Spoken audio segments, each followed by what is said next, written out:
Let's get straight to it. The Patek Philippe 5170P in my right hand is worth almost 20 times as much as the Omega Speedmaster Moonwatch in my left. With the Omega clocking in an RRP of just over £4,000, that places the 5170P at a whopping £73,000. While some of that cost gets you a platinum case and diamonds on the dial, it's safe to say that most of it is spent on the bit you don't often get to see, the calibre CH29535PS movement. But with the Omega carrying a similar hand-wound manual chronograph calibre 1863 movement for a fraction of the price, what are you really getting when you spend all that extra money? The chronograph differs from a standard watch by giving the user the unique ability to measure periods distinct from standard time. This functionality first appeared in 1815 with Louis Moinet's astronomical stopwatch, a monster that beat at 10 times the speed of a standard stopwatch. Longines was the first to develop a chronograph wristwatch movement, the calibre 1333Z.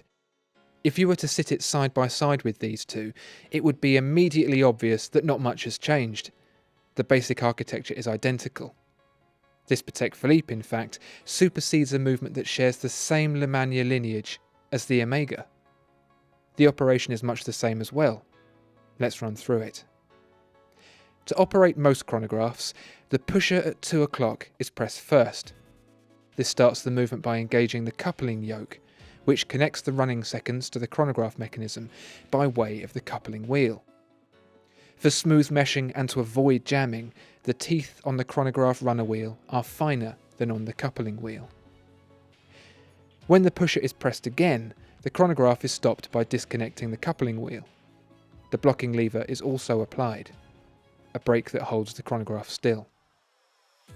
The process is reversed when the chronograph is restarted. To reset, the pusher at 4 o'clock is pressed when the chronograph is stopped, and the reset hammer forces cams on each chronograph wheel back to their starting positions. These stay in place to keep the chronograph centralised when not in use. On a standard chronograph, the reset mechanism cannot be engaged when the chronograph is running.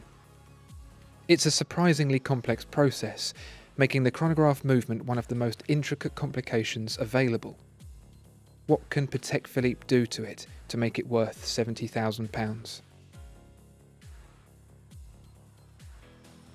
The heart of the chronograph is the lever cam, an odd-shaped piece that directs all the yokes and hammers at the command of the pushers.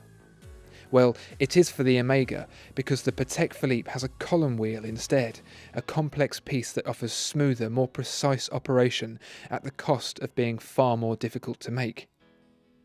But the column wheel isn't exactly uncommon, and certainly isn't exclusive to watches costing as much as the 5170P. Even Patek Philippe doesn't seem to be particularly proud of it, covering it with a polished circular cap. How about the chronograph minute hand mechanism then? In the Omega, the hand ticks forward on the minute, however there's a take-up of slack for a few seconds beforehand that, in a Patek Philippe, would look simply sloppy. So Patek Philippe addresses this with an instant change mechanism that's almost as complicated as Omega's entire calibre 1863. To convert a continuous movement to one instantaneous release requires a ratchet. Patek Philippe employs one on the minute recorder wheel which, over the course of a minute, levers around the wheel and snags hold, ready to snap back at 60 seconds and start all over again. That's a lot of extra work to keep the minute change clean. Move in closer still and things become even more impressive. The wheels on the Omega have symmetrical teeth. These are easy to manufacture and allow lower tolerances while maintaining adequate meshing. However, again, this isn't good enough for Patek Philippe. For the perfect stutter-free interlock of the coupling wheel, the teeth are angled asymmetrically. The precision is almost unbelievable. But the really big bucks are spent on the finishing. It would be no exaggeration that Patek Philippe watchmakers spend more time finishing the average component than Omega does on its entire movement. Everything is finished to perfection, everything by eye, and everything by hand.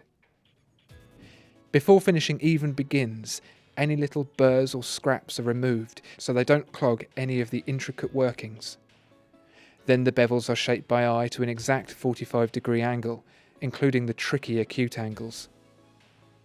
Holes for jewels are manually sunk for ultimate precision and to contain the oil.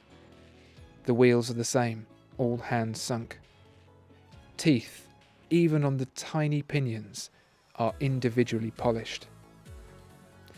All the striping, graining and polishing of the larger components is, of course, also done by hand.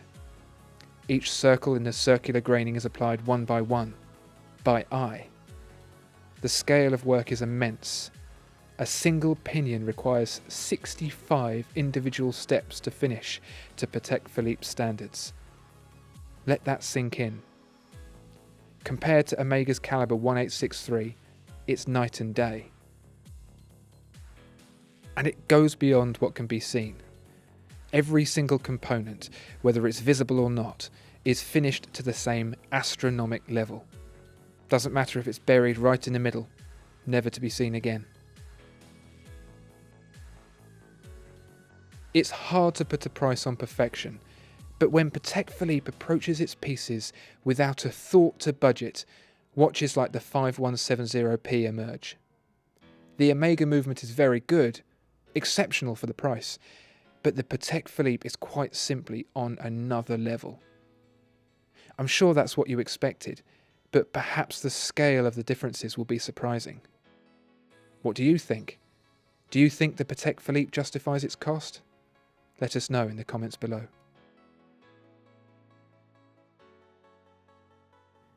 Discover more exceptional watches at watchfinder.co.uk.